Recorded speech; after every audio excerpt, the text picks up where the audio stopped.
Hey everyone, hope you all are doing great. So today in this video we talk about begonias.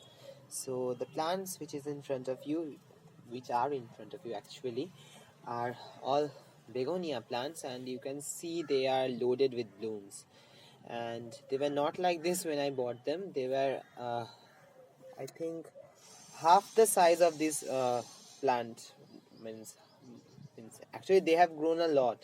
Half means what can I say? Uh, Means they were in this kind of small pots, and now after that I have transplanted them in larger pots. I think these are 9-inch pots, and now they have grown successfully like this, and they are amazing flowers. Just look at the blooms, and means what to say about the blooms. The blooms are sparkly, they are vibrant, they are colorful, they're lovely. Whatever I can say. And again, another thing I want to mention, that is the contrast with the leaves. Color of the leaves and the blooms are also a very nice thing, because they uh, create a very natural look, I think, or what to say, means it looks like, means it looks so amazing. How can I say that? That is thing. So I have 4 plants over here. You can see this one. This one is blush pink, white flower with a blush of pink. This one is true pink, I think I can say the color. Very beautiful. Here I have one white. Let me show you.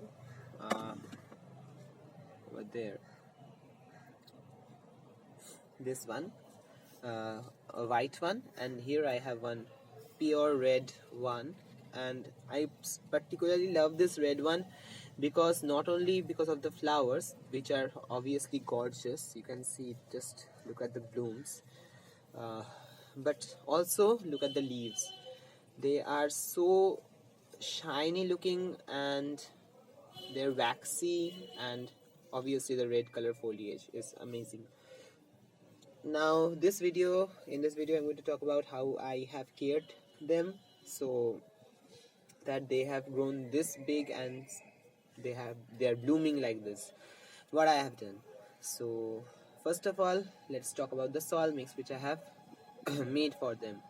So if you see the soil mix for the bulbs which I have posted a few days back, that is the same potting mix in which I have planted this, because their stems are also like bulbs only, means they are not bulbous plant, but the stems are fleshy and they tend to hold moisture. So I need to make a potting medium which will not be soggy, so which will not become soggy easily. So for that, I think the bulb mixture which I have made, I thought that that will be the perfect mixture. So the same I'm telling in short, but if you want to see the video in which I have made means mixed everything together, you can just go in that video and watch that video. So I have taken 1 part of coco peat, 1 part of organic compost or vermicompost, and 50% of that I have taken perlite. So I have mixed everything very well. Along with that, I have also added some neem oil cake and some bone meal.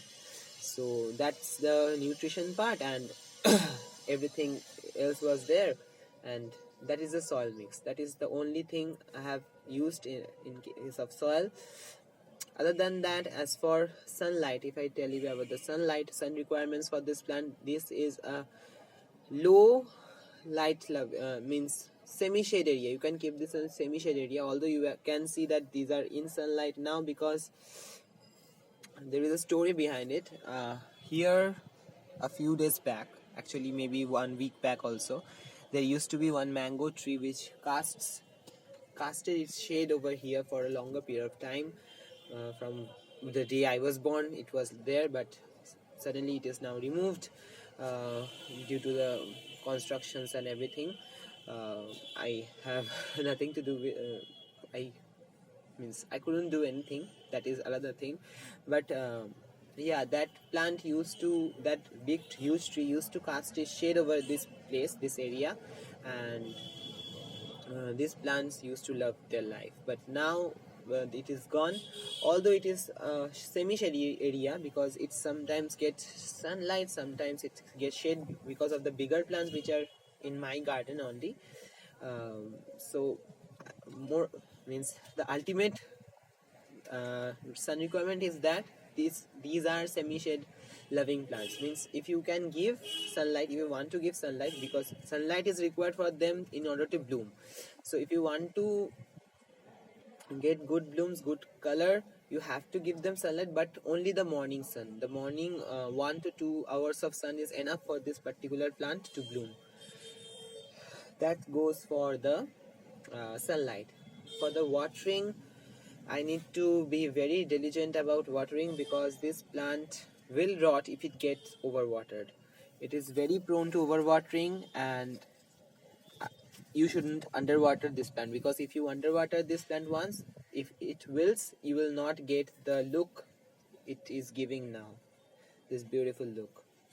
So it it has to be properly watered, properly maintained and properly watered uh, throughout the season. Other than that, fertilization, if I say, I have fertilized it, I think, twice to thrice with liquid organic fertilizer. I have made many videos in my channel dedicated to organic fertilizers. You can just search that and use that. But in this case, I have used mustard cake fertilizer, mustard oil cake, and yeah, that's the magical thing. That's a magical fertilizer which will be the ultimate food for any of your plants, any plant that is having every nutrients a plant requires. Other than that, what else? The temperature, it is a cool weather loving crop because it will not survive our summers, our high heat in the summer, and you need to protect it in the afternoon also, because as I have told you, it is a semi shade loving plant. It requires light but very low light. It can grow in a condition like that, and if you want to save this plant during the summer season, you can plant it indoors, because I think the temperature means that way you can control the temperature, and I think you can save that. So yeah, that's the thing. I hope you have liked this video, and subscribe to my channel if you have liked this, and I will see you all in my next video. If you have any question, just drop your question in the comment box below. Yeah, thanks a lot for watching. Goodbye.